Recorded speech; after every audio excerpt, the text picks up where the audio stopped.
Welcome to the Top Business Leaders Show, powered by Rise 25 Media.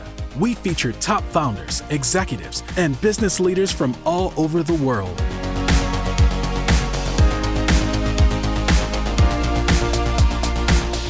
Chad Franzen here, co-host for this show where we feature top restaurateurs, investors, and business leaders. This is part of our SpotOn series. SpotOn has the best-in-class payment platform for retail, and they have a flagship solution called SpotOn Restaurant, where they combine marketing, software, and payments all in one. They've served everyone from larger chains like Dairy Queen and Subway to small mom-and-pop restaurants. To learn more, go to SpotOn.com. This episode is brought to you by Rise 25. We help B2B businesses to get ROI, clients, referrals, and strategic business partnerships through Done-For-You podcasts. If you have a B2B business and want to build great relationships with clients, referral partners, and thought leaders in your space, there's no better way to do it than through podcasts and content. A restaurant consultant for more than 10 years, Ben has worked with hundreds of restaurants across all aspects of the business. His work has taken him through nearly 60 countries. Ben received his MBA from USC's Marshall School of Business, his Master's of Education from UNLV School of Education, and his Bachelor of Arts from USC's Annenberg School of Journalism. Ben, wow, thanks so much for joining me. How are you? I am quite well, Chad. Thank you so much for having me on today. Hey, so you have a MBA, you have a Master's of Education, and a Bachelor's in Journalism. You also have experience as a hospitality consultant and a restaurant editor. You have some other very interesting experiences. You've managed marketing for cruise lines. You've kind of run marketing for a meal share app. How did this concept of putting together a food tour business come about? Absolutely. And yes, it's a bit of a convoluted background, but I'm eager to walk you through and show you how all the pieces string together. We're all eager to hear about it. Food has been, absolutely. So like many, I believe, food is virtually all I think about. It is my absolute passion in life. Spending time in a restaurant, indulging in an incredible meal with good company is one of my absolute favorite things to do. And from a very early age, I wanted to make that a critical part of my career. So in studying journalism at USC, I was an athlete too. I wanted to be that guy on ESPN, but I quickly realized that sportscasting wasn't necessarily for me. It was really the hospitality world and the world of hospitality journalism that piqued my interest. At the same time, I didn't necessarily know if being a journalist full time was what I ended up wanting to do with my life. So I ended up sort of taking a big career switch as soon as I got out of college, as many do, I guess. I joined the Teach for America program. If for those who aren't familiar with Teach for America, TFA is an AmeriCorps program that takes recent college grads who often don't study education, and you become a teacher in an underserved part of the U.S. So I was assigned to teach in inner city Las Vegas, which many would argue would be the hospitality and some would say the food capital of the world. So I thoroughly enjoyed my time teaching. But during that time, I did want to continue my journalism career in some capacity. So I created a role for myself as a food writer. So for the next 3 years, I had the absolute pleasure of visiting some of the premier restaurants in Las Vegas, and some would say the US. I got to meet virtually every celebrity chef that you've seen on TV or read about in the headlines. I got to attend some of the area's premier food festivals and events. It was simply this life that had opened up to me that I couldn't get enough of. It was just simply one magical moment after the other. And my time as a food writer really inspired me to go into the business side of the restaurant world. And that's what led me back to USC to get my MBA. I knew I didn't want to open a restaurant. I have absolute tremendous respect for restaurant owners, operators, and staff. They carry out incredible jobs, very difficult jobs, but those that serve the community in such a great way. I knew I wanted to work with people like that without necessarily becoming one of those people myself. And during my time at USC, I got to work with a number of great groups. And it was after finishing my MBA that I landed myself in the corporate hospitality world. So I spent 3 years with Princess Cruises. I oversaw content strategy for the company. and got to travel the world, largely creating photo and video content for our food and beverage offerings, working with partners like Curtis Stone, Richard Shen, or Ernesto Uchimura, and the list goes on. And really just fleshing out what food and beverage meant to the average person and the person who aspires to do new and different things with food. My travels at the same time took me to all these amazing places. And when you're on a cruise ship and you only have so much time to explore an area, I wanted to get a taste of the city's food scene as quickly and efficiently as possible. So I would take a food tour almost anywhere I went. For those who aren't familiar, food tours are typically guided experiences where a guide will lead 15 to 20 people through 3, 4 restaurants in a city. Those are typically flagship restaurants, whether they're award-winning hotspots or sort of hidden gems that only the locals know about. And you get a taste of each place. You really just go from one spot to another. You have some of the most famous items of each place. And before you know it, you've really tasted the entire city's food scene. These are incredible experiences that I still go on to this day, despite having a food tour company of my own. But at the same time, I thought about these experiences and I asked myself, okay, food tours are very niche experiences that very few people truly know about in the grand scheme of things. So what is a way to make an experience like a food tour more accessible and affordable to a mainstream audience? And that's when I got thinking, oh, well, what if there was just a way that you could visit a city's best restaurants, try bites of their best dishes, but you could just do that any day, anytime without a guide or without booking some big event on TripAdvisor. I didn't find anything that fit the bill there. So I decided to create that myself. And that led me to where we are today. I ultimately left a very appealing job at Princess, where I was getting paid to go on cruises across the world in order to pursue this entrepreneurial dream. I spent 1.5 years in the startup world prior to making the leap to go to TastePro full time. I needed some firsthand experience of being in the trenches and getting a concept off the ground, and was very happy to do that at a couple of organizations. And I made the leap in late 2019 to develop TastePro full time. It has certainly been an interesting journey with the pandemic being factored in, but things are going quite well at this point. We're seeing explosive growth, and I couldn't be happier to see just thousands of people enjoying TastePro's self-guided food tours and counting. So it's been a remarkable journey. There is a very, very long way to go, but one that absolutely warms my heart. You have quite the story leading up to it. I mean, all the twists and turns, I can see how it leads you exactly to where you are. Do you feel like you use all of your degrees now, journalism, education, and MBA? Unquestionably, yes. I'm so glad that you asked that question. I think about so many of my peers when they're interviewing for different roles, and a recruiter will ask, well, how does your background match with this position? Or how would you as a teacher be able to lead a business? I would argue that the elements of business, journalism, and education are some of the most critical that anyone can have in the business world, especially in the entrepreneurial realm. So at journalism, as you're very well aware, you're quite educated and accomplished yourself, Chad. Okay. Is the art of storytelling is absolutely integral, not just in running a business, but in everyday communication, interaction. You are selling a story to any audience that you can garner. And being able to correctly articulate the story behind TastePro, the selling points that we have, and the value that we create for everyone to enjoy our experiences, that's been one of the greatest skills that I could have ever asked for. Being able to really showcase and break down exactly what TastePro adds to both the customers that we serve as well as the restaurants that we work with.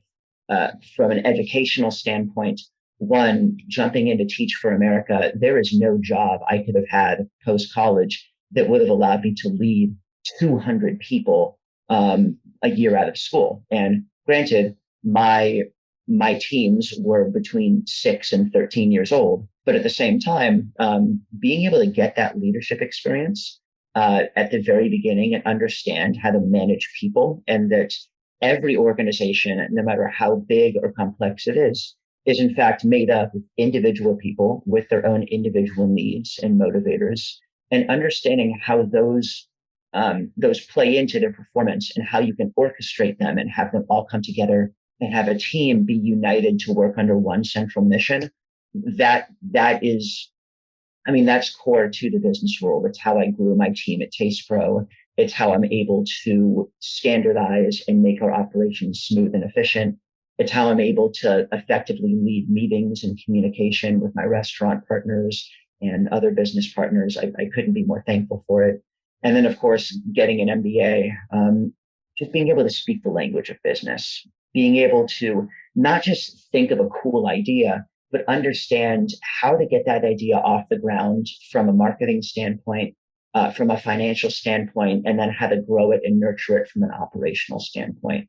So really, these three areas of my life are coming together in pretty excellent harmony in managing this venture.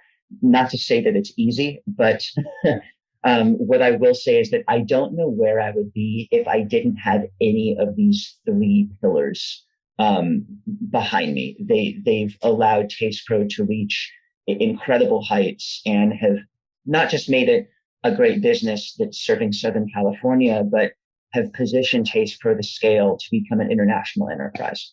So we'll definitely get into more about TastePro in a second, but your eclectic journey is very interesting. One last thing, you mentioned that you were an athlete in college. You know, I talk to people who are athletes in college, but they went to like some small college in some rural area. You were an athlete at USC. That's major Division I athletics. What did you do, and how has that helped you along with all of the education that you have? Well, thank you very much for bringing that up too, Chad. Not too many people think about a lifelong foodie and think about, you know, how their athletic background might play into it. But track and field has been integral to my life for as long as I can remember. Believe it or not, I actually grew up as the fat kid, and track was one of the sports that I found that really turned my life around. I walked on to USC's nationally ranked track and field team as a long and triple jumper, and did, you know, decently well in those events. But I ended up picking up javelin my senior year in college, and was fortunate enough to reach the national rankings in that event. And my time as an athlete, as any athlete would agree to, especially at the Division I level, it requires just relentless perseverance, absolute dedication, and a true passion for what you are doing. There's incredible sacrifice that you make as a student athlete at the D1 level. There's just so much that you are working for, and so much that you are pushing yourself through. It instills a degree of mental toughness and grit that I have found hard to achieve from other outlets in my life. And I think that while these, you know, academic degrees I may have accrued, or more importantly, the work experience that I've been able to garner from these different areas of my professional life, it's really that grit and that mental foundation that I've built as an athlete that I carry with me every day. I mean, I'm sure you can agree that being an entrepreneur is not for the faint of heart. But it's that mental toughness that just grows stronger each day. And it's something I'm really glad to have with me. I maintain a very vigorous fitness regimen during my time, just every day at this point. And it's my therapy. Exercise is how I cool off after a tough day. And having that part of my life is just so important to me, and something I deeply treasure. So I just want to get this straight. You walked on in long jump, and then you became nationally ranked in javelin. Yeah. So just to clarify, so Yes, I did walk on as a long and triple jumper. Those were my high school events. Javelin is not a legal event in the state of California or most of the United States at the high school level. I played, baseball and a bunch of other sports growing up too. I was a center fielder. I could throw people out from home plate. And it was my senior year, the beginning of my senior year at USC. And you know, I was a walk on. There wasn't a lot of pressure for me to, I guess, only focus on these two events that I had walked on for. And the idea of throwing a sphere seemed really fun. So I just picked it up one day and it happened to go pretty far. And the coach noticed and started training me. And I had a breakout performance during what would have been my last collegiate meet. It was the USC UCLA dual meet, where I threw 206 feet, which put me into the national rankings and qualified me for the postseason. It was a truly remarkable experience, and I think at the core of this is showing that kind of perseverance, that kind of sacrifice, and just that kind of mental grit. If you keep applying yourself, anything is possible. You don't know what form that achievement is going to take, but if the core of your being is the type that will work relentlessly to accomplish a goal at hand, then the fruits of your labor will be much enjoyed in some form in the future. So I try to take that mindset with me in the professional world with TastePro. That's great. That's very inspiring. So in terms of TastePro, let's say I don't live in Southern California, but let's say my wife and I lived in Southern California. It's Friday evening. We want to have a nice evening out, and we stumble across TastePro. From that point, what does the process look like for us? Oh, of course. So I will note that we have people who have enjoyed TastePro tours from across the country. We have people who are coming in from New York, from Louisiana, from your neck of the woods in Colorado. And then, of course, a large clientele that lives in San Diego, LA, Riverside, and Orange County. But the way that TastePro works is quite simple. Again, we are a service for self-guided walking food tours. So it essentially allows you to take what would otherwise be a traditional meal and to take that, and now you're visiting 3 to 4 restaurants instead of one and trying the best of each place so that you can accomplish seeing all the greatest restaurants on your bucket list, all in one trip. So if you and your wife wanted to enjoy a phenomenal dining experience, all you would need to do is go to gotastepro.com, and you simply click book a self-guided food tour, and we work in a number of San Diego's most prominent foodie neighborhoods. We're currently in North Park, Pacific Beach, and the Gaslamp Quarter with ambitious expansion forthcoming. We have some very exciting new parts of San Diego that we're ready to unveil in a couple of weeks, actually. But you simply choose your neighborhood, and once there, you can browse from a list of available tours. We work with a myriad of restaurants in each of these great places, and our tours cover award-winning local hotspots, the places that you read about in all the headlines, the places that have celebrity chefs and more awards than they can name. And we also work with those locals only hidden gems, the places that you don't hear about as much, but if you lived nearby, then anyone who lived in the neighborhood would tell you about that spot. So we like to combine those in all of our tours. We have 3-stop tours and we have 4-stop tours. The 3 stops are for lighter appetites. The 4 stops are for those a bit heavier, just like mine. And when you at a varying degree of price points as well. I mean, our least expensive tour is $24, which is an absolute steal, and they go up from there. I'd say that a nice 4-stop tour will average about $50 to $60, and it includes tax and tip everywhere you go, which is a remarkable deal. So you go on your desired tour page, and from there, it has information about all the restaurants you get to visit. Each of those restaurants feature what is called a tasting menu, or shrunken down portions of signature items. So like if you're going to a gastropub, you'd be able to choose two favorites from a long list of their signature items. If you're going to one of our Italian restaurant partners, you can get a half-size pizza and a half-size pasta, something like that. You are given a time window for each restaurant that you're able to arrive. So it's a very broad window. Friday nights, typically not as common to go on a TastePro tour, simply because our goal is to fill empty seats. If we structure them so that if you arrive at your first stop by about 6 p.m., you should be good to go for the rest of the evening. Anytime during the week, great. Anytime during the weekend, other than that, great. You go on, you view restaurants, you simply select your date, you're given a list of time windows to arrive, and you can add drinks at most of these places as well. And those drinks are at heavily discounted rates, some up to 60% off of regular prices. So being able to add a craft beer that was brewed 100 feet away for $4 is a pretty good deal, in my opinion. How did you come up with this idea? Just coming up with TastePro in general? Yeah. So the idea of TastePro was really inspired by my travels across the world, where I took food tours virtually everywhere I went. That combined with my time as a food writer in Las Vegas, where I got to attend these incredible food festivals, which are these events where they'll take dozens of restaurants that each just have bite-sized items that guests can just walk in and collect. And you just walk from place to place, trying the best of each spot.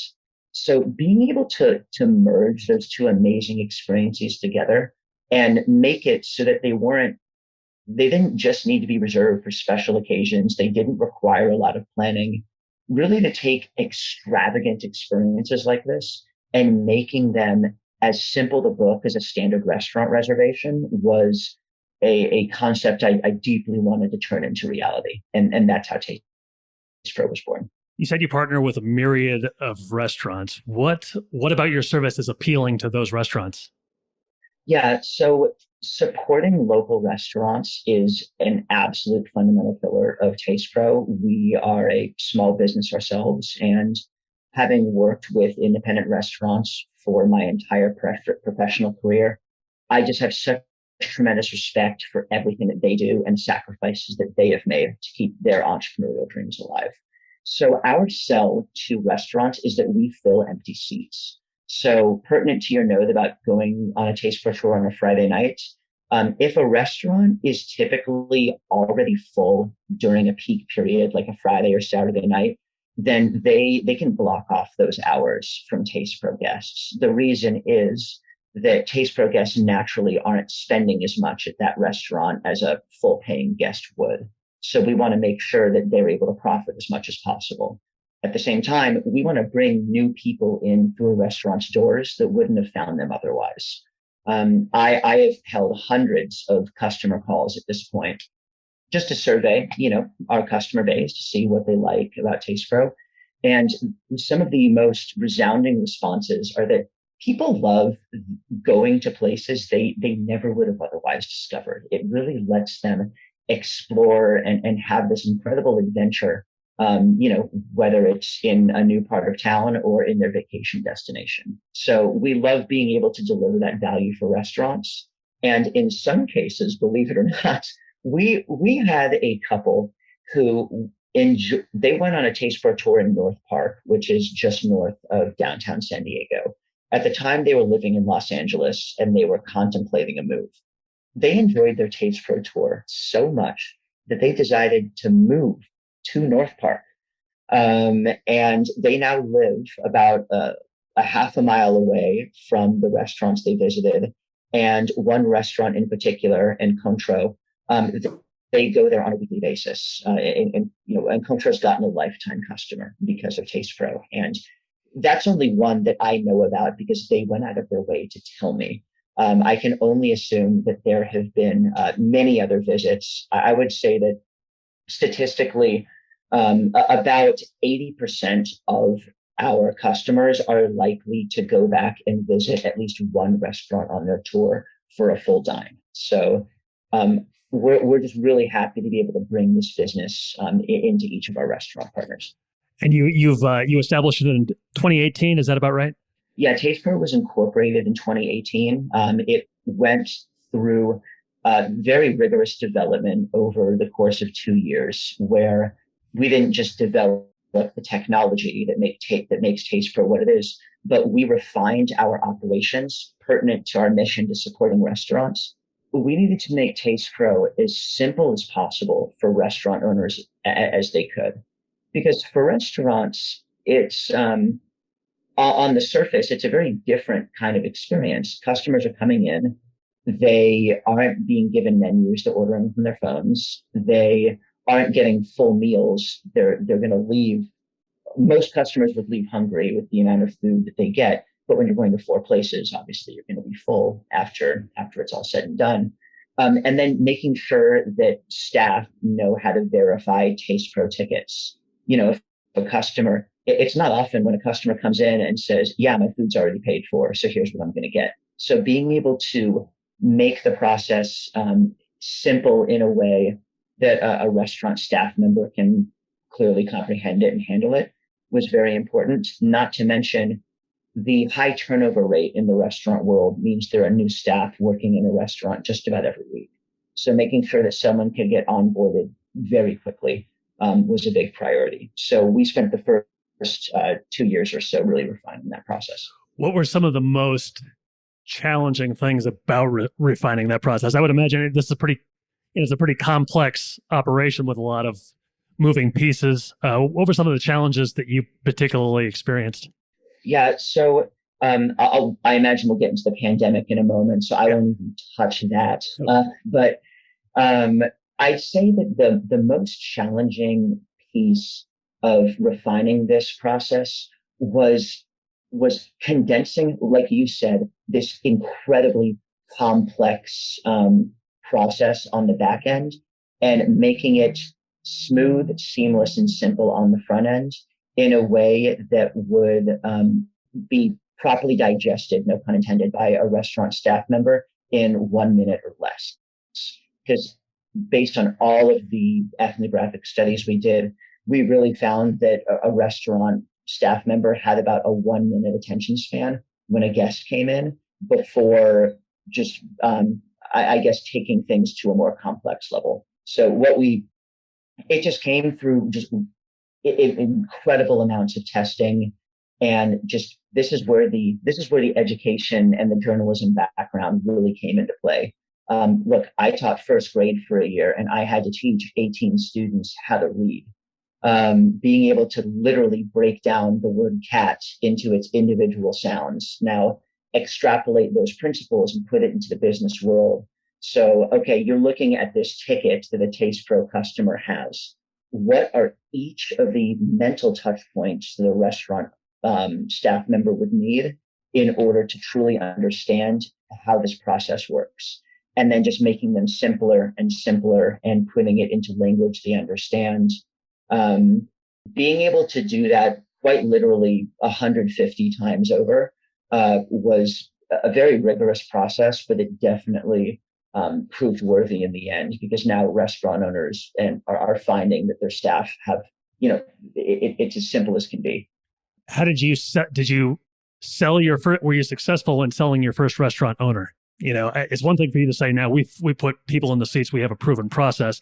When it was just an idea, was that difficult? Absolutely difficult. To answer your question simply, when you're in the concept stage and you don't have the data to back up what you're selling yourself, you're selling passion, you're selling your mission. And even now and always moving forward, that to me is the most valuable thing that anyone can sell to anyone else.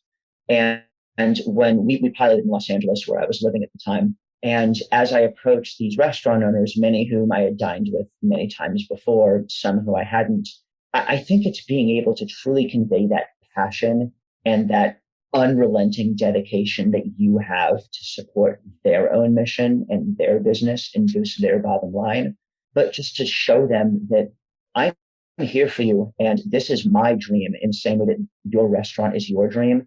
And there is nothing that I would rather do than push that dream forward. Being able to sell that mindset is what allowed me to get my first restaurant partners, and hopefully continues to get me my restaurant partners to this day, even when we have data to show the money that we're going to bring in and the repeat business that they'll be getting.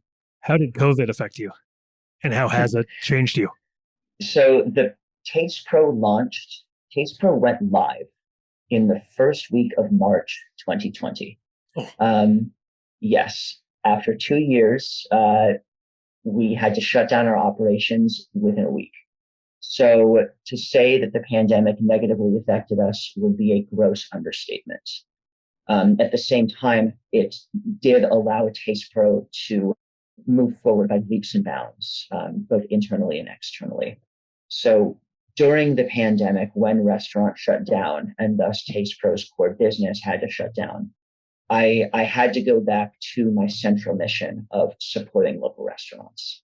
And in doing that, we came up with a number of ways to first improve the product. So while a lot of people were cleaning out their garages and doing house renovations, I took the time to do TastePro renovations, where our product became significantly more appealing to both customers and restaurant partners.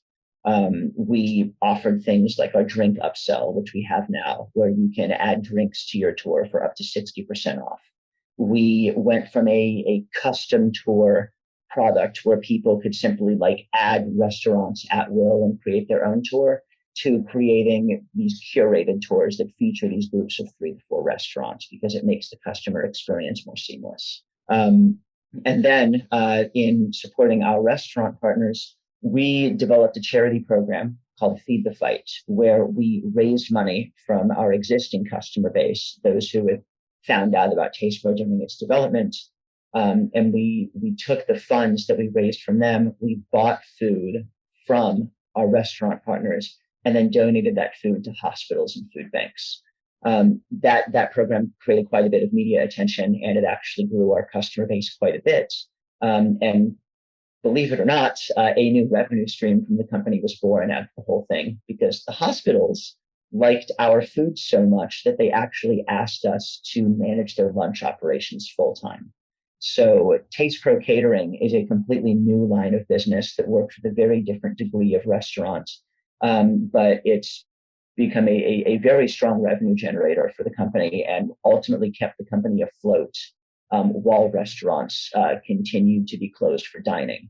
So the company is transformed completely during the pandemic. And then just as an entrepreneur, I mean, it has completely shifted my vantage point on the restaurant industry, the people who make it up, and how the needs for TastePro to continue evolving and pivoting to meet an ever evolving customer demands.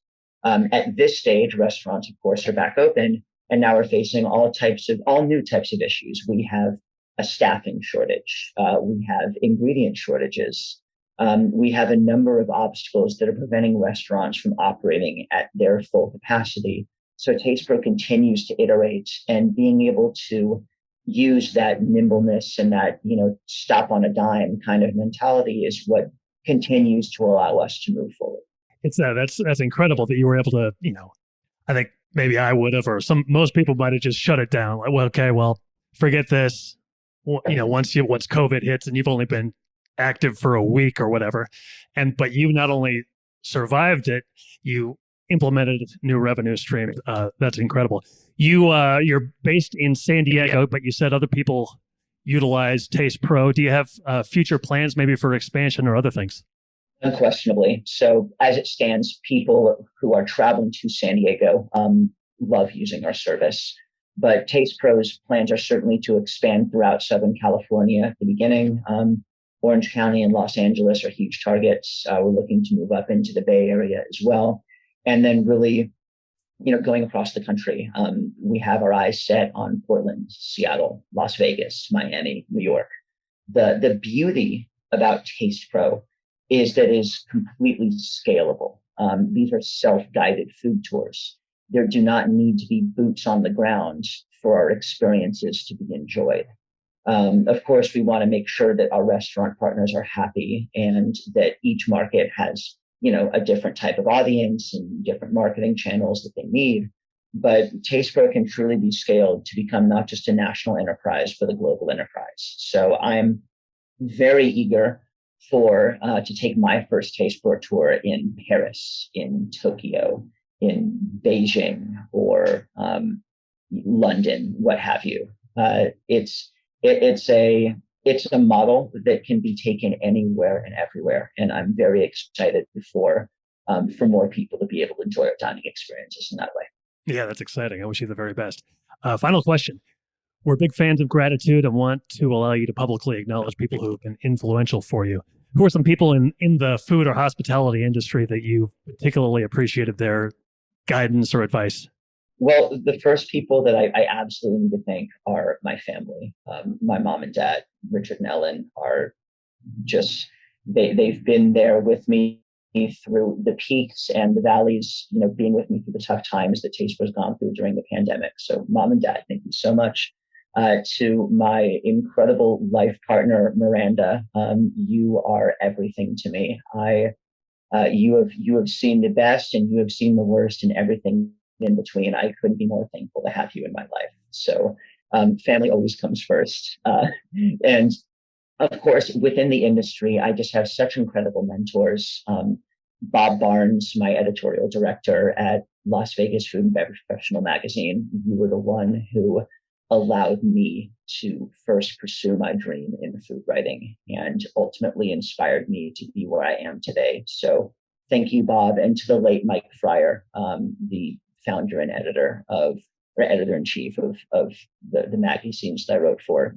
You've done more for me than you could ever know. Rest in peace, and thank you for all that you have done.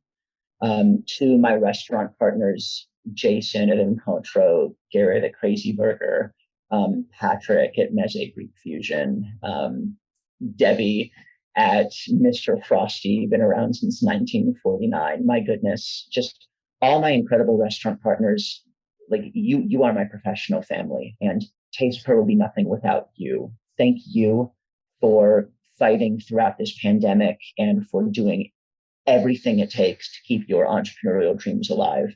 We are all in this together, and all I can hope to do is to continue to support you in your mission. Where can people find out more about TastePro?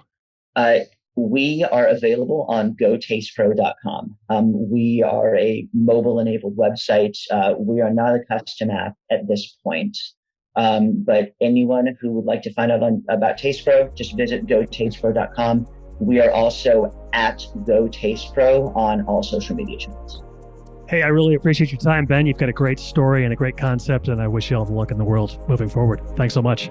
Thank you, Chad. Thanks for listening to the Top Business Leaders Show, powered by Rise25.